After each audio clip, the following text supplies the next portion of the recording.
What's up YouTube, Zero here, and welcome to the place where gamers, witches, wizards, and superheroes unite. Today, I'm going to be showing you the boss battle against Valclynimus in Tales of Arise. Now, this boss is absolutely huge. It's one of the boss battles towards the end of Tales of Arise, and in this video, I'm going to be showing you the gameplay and how to easily defeat Valclynimus. I'm going to give you some tips and tricks so you can beat this boss like a boss. So before I get into it, I do want to say that if you do enjoy this video, feel free to give it a thumbs up and hit that subscribe button for more Tales of Arise content. I do a bunch of other video game videos, and I also do mystery box unboxing videos, so check those out as well. Without further ado, let's talk about Valclynimus. The first thing you'll notice in this video, as in a couple of my previous boss battle videos, I am utilizing Rinwell as my main. Now, the reason why I'm utilizing Rinwell is because Valclynimus, along with a lot of other bosses towards the end of the game, is weak to light-based attacks. Rinwell has a good amount of light-based attacks, and I'm going to talk about the one that I spam throughout this battle a little bit later.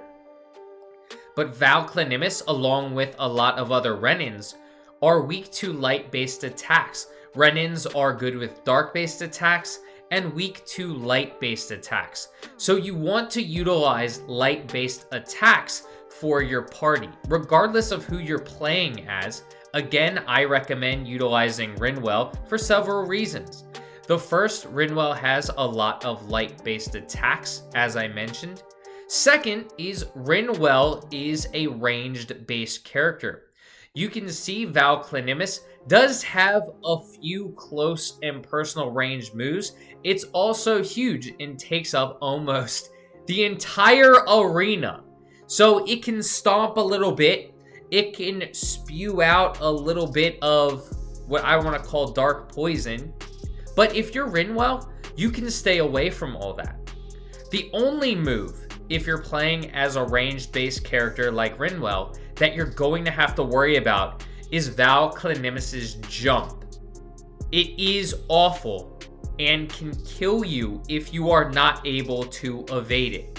You'll see a few times in this video that I am not able to perfect evade that jump, and I do end up falling to it.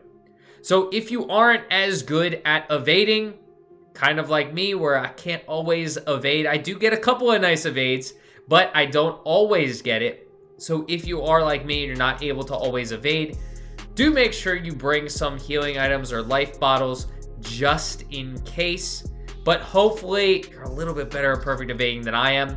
If you utilize Rinwell, that jump is going to be the only move you're going to have to watch out for when you're playing as Rinwell. Now again, you want to use light-based attacks. Me as Rinwell, I'm using Divine Saber. Now that's one of those times when Valclynimus just landed on me. His fat ass landed on me, and of course, I'm down. Now, there are some times during battles, if I see that I do have a lot of CP, and Xion is still alive, I'll just let her utilize the CP to revive me, just so I don't have to utilize a life bottle. That's also another option. But I am using Divine Saber. This is an insanely powerful light-based attack. You'll see I'm casting all of these lightning strikes down on Valclynimus.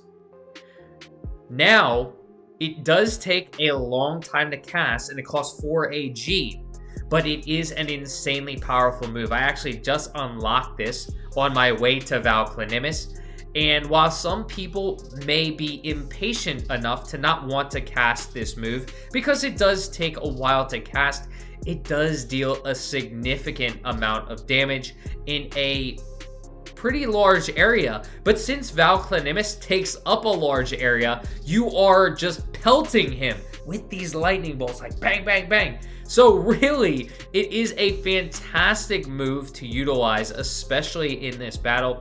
I'm absolutely loving Divine Saber, and if you have it, it is a very nice move to utilize in this battle if you are Rinwell. Now, my party outside of Rinwell is Alphen, Xion, and Kisara. It's pretty typical for my party. Typically, I've been using Alphen, Xion, and Kisara and switching back and forth depending upon the boss between Rinwell and Dohalim. So in this one, because of the light-based moves, I do utilize Rinwell. Xion, again, is my healer. Kisara and Alphen are my close-range characters, trying to take away the hits from Rinwell because I'm a long-range character.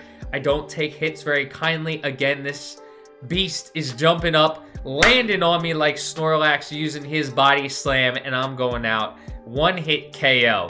So I want this Valclynimus, stay away from me. I want to cast my spells. I'm going to cast my Divine Saber and hit you with some lightning bolts.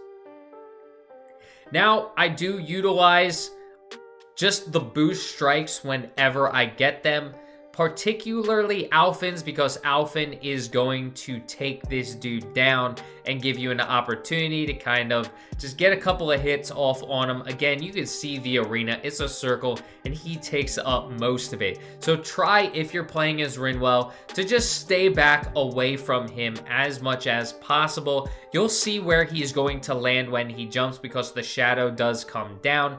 If you're unfortunate enough to sometimes hit the dodge button or just not time it correctly, you can let Xion revive you or utilize a life bottle if you do have them.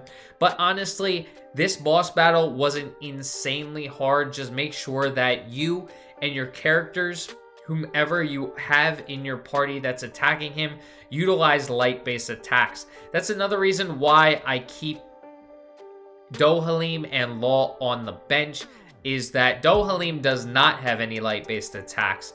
And if Law has light-based attacks, I haven't unlocked them yet.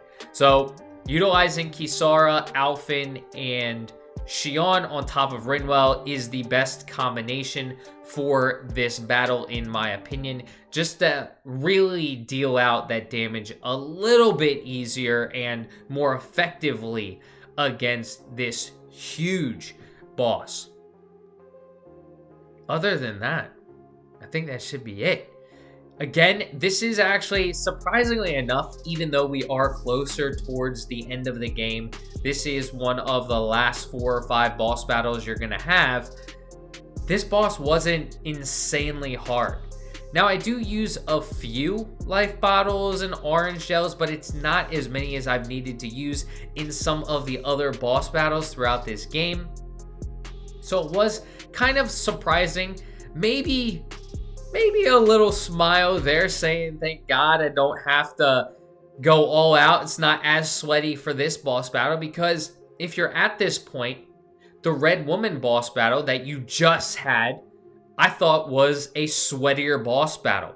I had to really hunch over in my chair, grab my controller, put my pedal to the metal and say, okay, how am I going to defeat these Red Women? Now, even though the level of Valclynimus is 55, my characters are at 44, and I didn't have too much trouble with it. Of course, if you're having too much trouble, maybe you want to level up your characters a little bit more, but Valclynimus is at 55. I took him on and was able to beat him first try. Again, my characters are at level 44, so I didn't have to worry too much about this battle. I was able to take him out in that first try.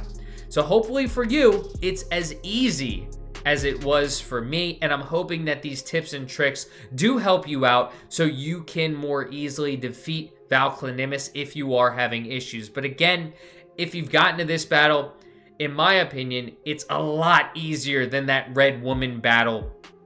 That Red Woman battle was grindy. Those Red Women with their spinning saw blades were just a pain in the ass. They kept targeting me even though I was trying to be the range character, which was even more frustrating. But we are coming down to the end of this video. I hope you enjoyed this video, and I hope that these tips and tricks help you to defeat Valclynimus and move on to the next go round on Rena.